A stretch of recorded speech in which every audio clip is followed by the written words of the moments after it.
Ever notice how we're obsessed with generational labels? Boomers destroy the economy. Millennials killed napkins. Gen Z can't look up from their phones. But sandwiched in the middle, there's this whole generation nobody talks about. Generation X, born between 1965 and 1980. They're the coworker who gets everything done without making noise about it. They are your parent who raised you but never needed the credit. These are the people who built the internet we're all addicted to, yet they barely have a social media presence themselves. And here's what nobody wants to acknowledge. Their psychology might be the most fascinating and misunderstood of any generation alive. Let's start with what defined them more than anything. They were latchkey kids. And I don't mean a few of them had to let themselves in after school. This was standard for millions. Picture this. It's 1978. You're 8 years old. The school bus drops you off. You walk to your house and pull out that key, hanging from a shoelace around your neck. You let yourself into an empty home. No parents, no babysitter, no iPad to FaceTime mom. No Ring doorbell for check-ins. You're just alone. You pour some cereal, turn on the TV, all 4 channels, and you wait. By 1984, roughly 7 million kids between ages 5 and 13 were regularly unsupervised after school. 7 million. That's not some isolated thing. That's an entire generation learning at a very young age that nobody's coming to save you. Figure it out yourself. That empty house rewired their brains. It taught them that consequences are real and immediate. You couldn't text mom for permission. You couldn't Google what to do. You made a choice and lived with what happened next. When your parents finally showed up, discipline wasn't a discussion. It wasn't some feelings-focused family meeting. You messed up. You got punished. End of story. No appeals. Psychologists call this a high contingency environment. Actions and outcomes connect directly with no buffer. Your brain gets wired to think 2 or 3 steps ahead because you had to. That's why Gen X has this almost eerie ability to see problems coming before they hit. They're not pessimists. They're running constant simulations in their heads because that's how they survived. But here's where it gets darker. Gen X watched their parents preach one thing and do another. All this talk about commitment, loyalty, and doing the right thing. Then divorce rates exploded throughout the 70s and 80s. They watched their dads give 30 years to a company only to get a pink slip during the next downsizing. The message landed hard.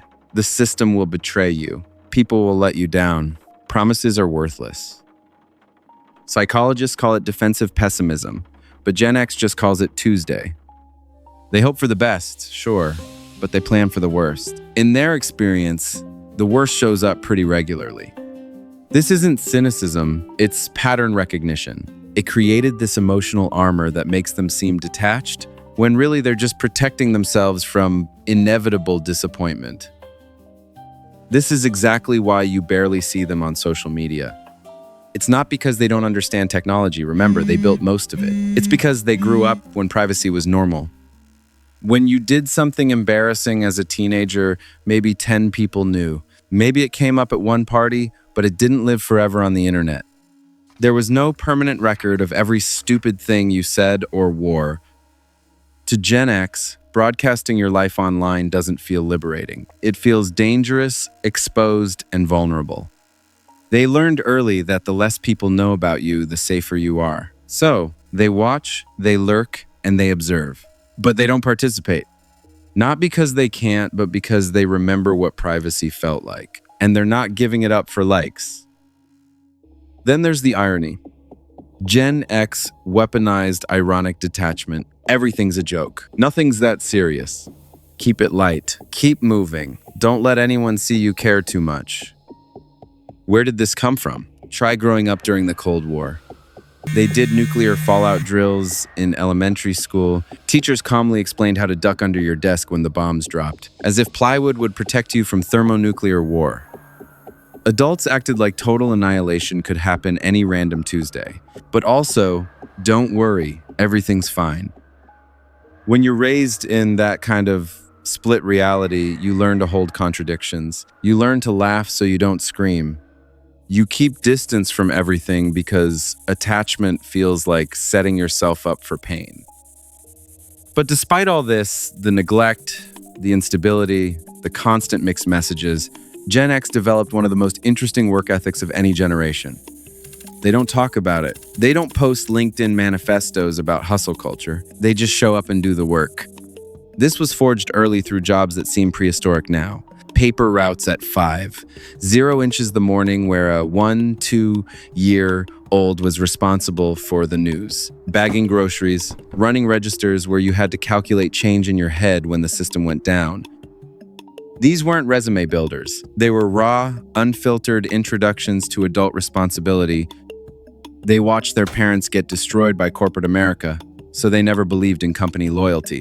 But they're obsessed with being competent and being valuable. They can't control whether they'll get laid off. They learned that early, but they can control whether they're the last person anyone would want to let go. So they make themselves indispensable, quietly, without fanfare. There's this paradox at the core of Gen X. They're simultaneously the most independent generation and the most quietly collaborative. They'll never ask you for help. They've been solving their own problems since they were 8. But if you need help, they show up. No drama, no posts about what good people they are. They just do it. This comes from forming deep friendships out of necessity when parents were absent. Your friends became your family because they had to, and that loyalty stuck. Now, let's talk about authority. Their relationship with it is complicated in a specific way. Gen X respects competence, not titles. If you've earned your position through actual skill and knowledge, they'll follow you anywhere.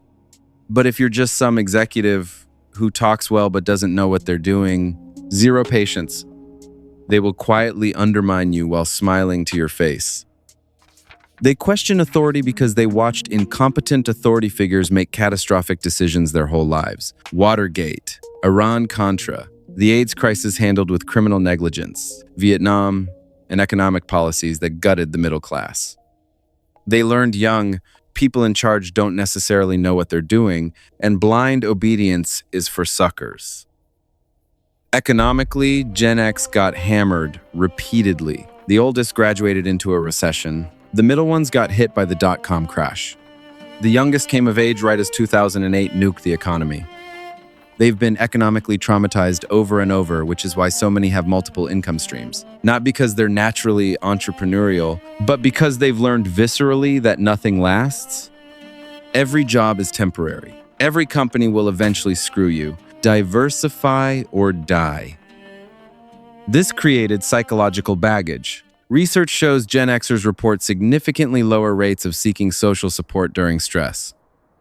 Not because they don't have people to ask, but because asking feels like weakness. It feels like failure. They were raised to handle things alone, and that programming runs deep. It makes them incredibly capable in a crisis. But it also means they struggle with vulnerability, with letting people in, and with admitting they might need help. Their relationship with information is different too. Before Google, knowledge had weight. Gen X spent hours in libraries, flipping through card catalogs, hunting for one specific book that might have the answer. Information required effort, time, and physical labor. Because of that, what they learned stuck differently. When information costs you something to obtain, your brain holds it more permanently. They learn to fix things with their hands because that's what you did. Bike chain slips? Flip it upside down, get grease on your fingers, and figure it out. TV goes fuzzy? Smack it until it works. Nobody called a technician, you became the technician. This built a mechanical intuition, a belief that with enough patience and the right tool, you could master the physical world. And now they're raising kids in a completely different universe. Helicopter parents, constant supervision, social media, documenting every moment. They gave their kids the attention they never had. But sometimes they worry they've made them soft, too dependent, and too visible. Because in the Gen X worldview, being visible means being vulnerable, and vulnerability gets you hurt. Here's the truth. Generation X might be the last generation that truly remembers what it means to be bored, to be alone with your thoughts, and to solve a problem without instantly Googling the answer. They're not better than other generations, just different. They were shaped by a specific moment in history when the old world was dying, but the new one hadn't arrived yet. They're the bridge generation, the middle child of modern history. And bridges don't get parades. They don't get recognition. They're just there doing the work, holding things together, and expecting nothing in return. And honestly, that's the most Gen X thing of all. Not caring whether anyone notices, not needing the credit, just getting it done and moving on. If this resonated with you, if you're Gen X and felt seen, or if you're from another generation and finally understand your parents, or that coworker who never talks about themselves, subscribe. I genuinely appreciate you being here.